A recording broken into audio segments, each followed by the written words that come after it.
നമുക്കിന്നൊരു wholesale order ഉണ്ട് കേട്ടോ. അപ്പോൾ അതൊന്ന് പാക്ക് ചെയ്യാം. എനിക്ക് എന്താണെന്നറിയില്ല, ഈ ഓർഡർ പാക്ക് ചെയ്യുക, ആ പാക്ക് ചെയ്യുന്ന വീഡിയോ എടുത്ത് അപ്ലോഡ് ചെയ്യുക എന്നൊക്കെ പറയുമ്പോൾ ഭയങ്കര പൊലിവായിട്ടുള്ള കാര്യമാണ് കേട്ടോ. ഇപ്പോൾ 5XL 4 ടോപ്പാണ് ഗൗണാണ് ഓർഡർ കിട്ടിയിട്ടുണ്ടായിരുന്നത്. ഹോൾസെയിൽ റേറ്റ് നമ്മൾ കൊടുക്കുന്നുണ്ടെന്ന് പറഞ്ഞുള്ള വീഡിയോയ്ക്ക് ശേഷം ഒരുപാട് റെസ്പോൺസ് വന്നിട്ടുണ്ടായിരുന്നു കേട്ടോ. ഒരുപാട് ആൾക്കാർ ഓർഡർ ചെയ്തിട്ടുണ്ടായിരുന്നു.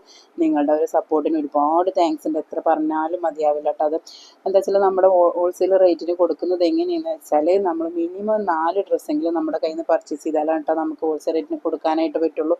ഒന്നെങ്കിൽ നിങ്ങൾക്കത് സെയിൽ ചെയ്യാനായിട്ട് യൂസ് ചെയ്യാം, അല്ലെങ്കിൽ നിങ്ങളുടെ പേഴ്സണലി ആയിട്ട് നിങ്ങൾക്കത് യൂസ് ചെയ്യാം കേട്ടോ. ഞാനിങ്ങനെയൊക്കെ ചെയ്യുന്നുണ്ടെങ്കിൽ എനിക്കത് സമയം കിട്ടാറില്ല. അതൊക്കെ വീഡിയോ എടുക്കുന്നുണ്ടെങ്കിൽ എനിക്കത് സമയം കിട്ടാറില്ല അപ്ലോഡ് ചെയ്യാൻ. എന്നാലുള്ള സമയമൊക്കെ വെച്ച് അഡ്ജസ്റ്റ് ചെയ്തിട്ട് ഞാനത് എഡിറ്റ് ചെയ്തിട്ട് അപ്ലോഡ് ചെയ്യുന്നതാണ് കേട്ടോ. അപ്പോൾ ഇനി മുന്നോട്ട് നിങ്ങളുടെ സപ്പോർട്ട് ഉണ്ടാവുന്നതിന് പ്രതീക്ഷിക്കുകയാണ്. അപ്പോൾ നമ്മുടെ അക്കൗണ്ട് ഒരു 3000 ഫോളോവേഴ്സ് കഴിഞ്ഞിരിക്കുകയാണ് കേട്ടോ. അപ്പോൾ അത് എത്ര സന്തോഷമുള്ള കാര്യമാണ്. എന്നെ സംബന്ധിച്ചിടത്തോളം അത് എനിക്ക് ഭയങ്കര സന്തോഷമുള്ള കാര്യമാണ്. അപ്പോൾ നിങ്ങളുടെ സപ്പോർട്ട് എന്തായാലും ഇനി ഉണ്ടാവുമെന്ന് തന്നെ പ്രതീക്ഷിക്കുകയാണ് കേട്ടോ. അപ്പോൾ ഇനി ഓർഡർ ചെയ്യാത്തവർ എന്തായാലും ഓർഡർ ചെയ്യുക. അതുപോലെ എന്തെങ്കിലും അറിയുന്നുണ്ടെങ്കിൽ എനിക്ക് DM ചെയ്താൽ മതി കേട്ടോ. ഇനിയിപ്പോൾ ഇതിൽ ഞാൻ പറയുന്നതിനെ കുറിച്ച് കൂടുതൽ എന്തെങ്കിലും നിങ്ങൾക്ക് അറിയണമെന്നുണ്ടെങ്കിൽ എനിക്കൊന്ന് വാട്സപ്പിലോ ഇൻസ്റ്റയിലോ DM ചെയ്താൽ മതി. നമ്പറൊക്കെ ഞാനിവിടെ കൊടുക്കുന്നുണ്ട് കേട്ടോ.